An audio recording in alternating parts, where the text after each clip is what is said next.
我今天给大家分享一下关于沙特那些你不知道的事情。早餐就在家里随便吃了一点，煮了一个奶茶。这个奶茶真的太棒了，他们本地人喝的巨甜。吃完了以后，我们就出了一趟门，我们就去买加湿器，买了2个，一个给妈妈用，一个给我们自己用。买好了以后，我们准备上山去看看狒狒，顺便去买点菜。因为他们山上那边的菜是特别新鲜的，所以每一次我回来这边的话，我老公就会开车带我去买点那边的新鲜的蔬菜。路上正好我们遇到了一个消防站，里面的车子都是黄色的，它这边的消防车跟中国不一样，是黄色的啊。埃帕这边虽然也很干，但是它的气候跟其他的城市也有所不一样，它早晚温差特别大，而且绿化相对其他城市来说的话，绿化是比较多的，看上去没有那种很突的感觉。现在大家看到的这个是一个清真寺，很大，它的旁边就是一个市长的住宅。沙特每个城市的市长都是王子，沙特王子的数量是非常大的，拿集装箱都装不完。碰到了一个卖菜的小摊，我们就停下来了。沙特超市里面菜我反正是不喜欢去买的，我觉得都不新鲜。如果早上去的话还好一点。它稍微大一点点的那种卖菜的农贸市场也有，但是品种也很少，也是这些东西，而且也不新鲜。你看这些蔬菜品种其实也不算特别少呀，它其实是具备种植条件的，只不过是说这边的年轻人他们都不愿意种菜，年纪大的人也种不动了。这个国家的农业真的是可以用落后来形容，工业也不怎么样，就是国家90%以上的商品都是靠进口的。沙特的物价就是你拿中国的物价乘以2吧，就差不多是他们这边的价格。比方说你买一张床1万块钱，这边可能就是要2万块。有一些吃的东西因为是纯进口的，那可能就2倍都不止了。买完了以后我们继续往山上开，我觉得海拔好像更高了。埃帕山上的狒狒真的是多啊，而且我觉得看上去凶凶的，很可怕。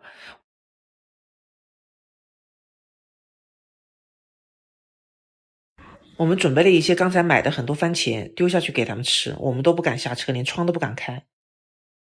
这边经常会有人开车上来给他们送吃的。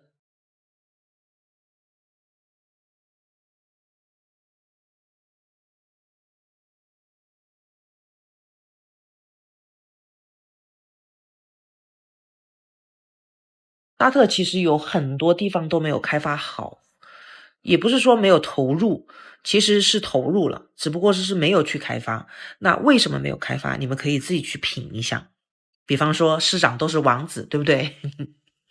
然后从去年开始，沙特就开始严打腐败，然后就出了很多新闻，你们应该也都听说过。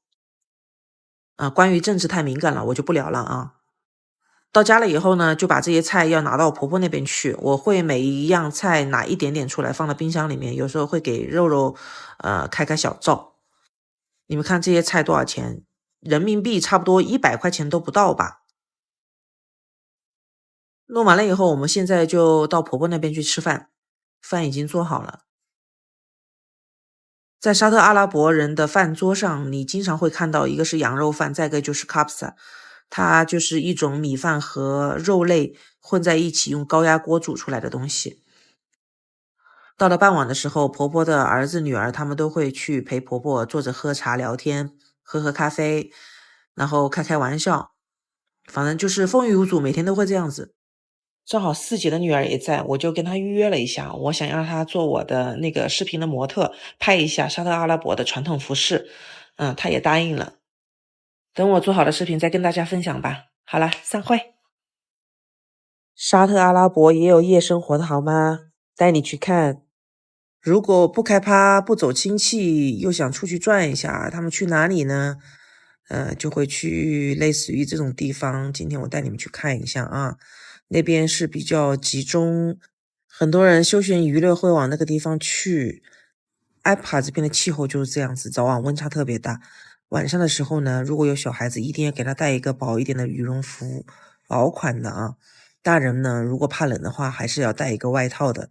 即便都是穿的袍子嘛，但是还是有点冷，我觉得体感差不多在10几度左右吧。他们虽然现在全面开放，但是进出都要看绿码，而且都是必须要戴口罩的。如果口罩没戴的话，被检查的发现就要罚款，差不多人民币1800块钱左右。我们进门的时候，肉肉就想去这个小朋友的游乐天地玩一下，那我们就让他一个人在里面玩，我跟大荣2个人就往上走，走到那个山顶的地方，有一种俯瞰山下的感觉。因为阿帕是一个旅游城市嘛，所以它这个地方的话，是很多人过来旅游的打卡地，叫 High City。这个地方的店都是由各种各样的甜品店和咖啡店组建起来的，就是他们很多咖啡店都会搞得像中国的那种 live house， 还有那种清吧的感觉，这些全部都是咖啡吧。自从那个疫情以来，这边的人就是这样稀稀拉拉的，除非是周末的时候人相对会多一点。我们准备选一家咖啡店坐下来，我们刚才就看到了一家，那一家它是有户外的，可以看到外面的景色。这就是他们的夜生活，他们的夜生活充其量就是去咖啡店坐下来聊天，吃点甜品，不是你们想象中的灯红酒绿啊。沙特整个国家都是禁酒的，所以它是没有任何以酒吧形式存在的场所。长此以往呢，在沙特这边非常有独立有个性的这种咖啡店或者甜品店是特别多的。很多咖啡店它的装修运营，它的造价都是不低的，所以过惯了灯红酒绿的人，他如果来到沙特这边生活，说实在话是非常不习惯的。搞个藏红花的蛋糕吃吃。最近很多小仙女私信给我啊，让大龙给他们找个老公。我先不去说要不要给你们找，然后呢，你们先问一下自己，你能接受穆斯林的生活吗？你可以接受他们的文化、教育理念的差异化吗？你可以接受长期过着单调的生活，有任何喜怒哀乐都没有闺蜜陪在你身边的日子吗？饮食习惯都是小事情。听到这里的时候呢，又有人要喷我了，怎么你可以呢？我也不可以呀，所以我跟我老公都是长期在中国定居啊。我拍视频的初衷仅仅是用镜头记录自己的生活，让我的家人和朋友有更多的维度去了解大龙和他的家人以及沙特这个国家。但是我要呼吁大家看视频一定要理智。最后我想对单身的你说一句，每个人的缘分和归宿都是冥冥中安排好的，你再耐心等一等。散会。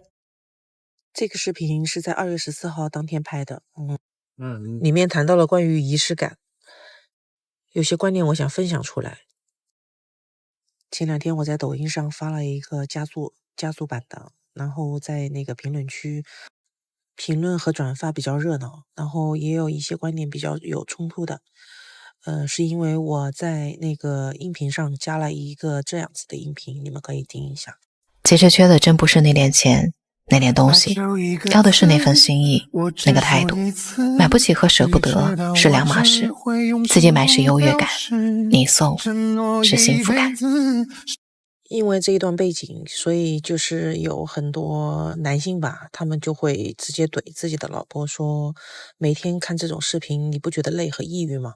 其实我想说的是，仪式感其实跟你买的礼品的贵重是没有任何关系的，而是说你有没有去把这个特殊的日子记在心里，去跟你老婆一起，只有你们2个人才去庆祝的仪式。你这种庆祝的方式，哪怕是买一个卡片，写上一段话，去总结一下你们今年这一年，或者是你们结婚几周年这样子的一个感受力。同样的仪式感，你甚至可以传递给你的子女，给生活增加一些量力而为的乐趣，没什么不好的。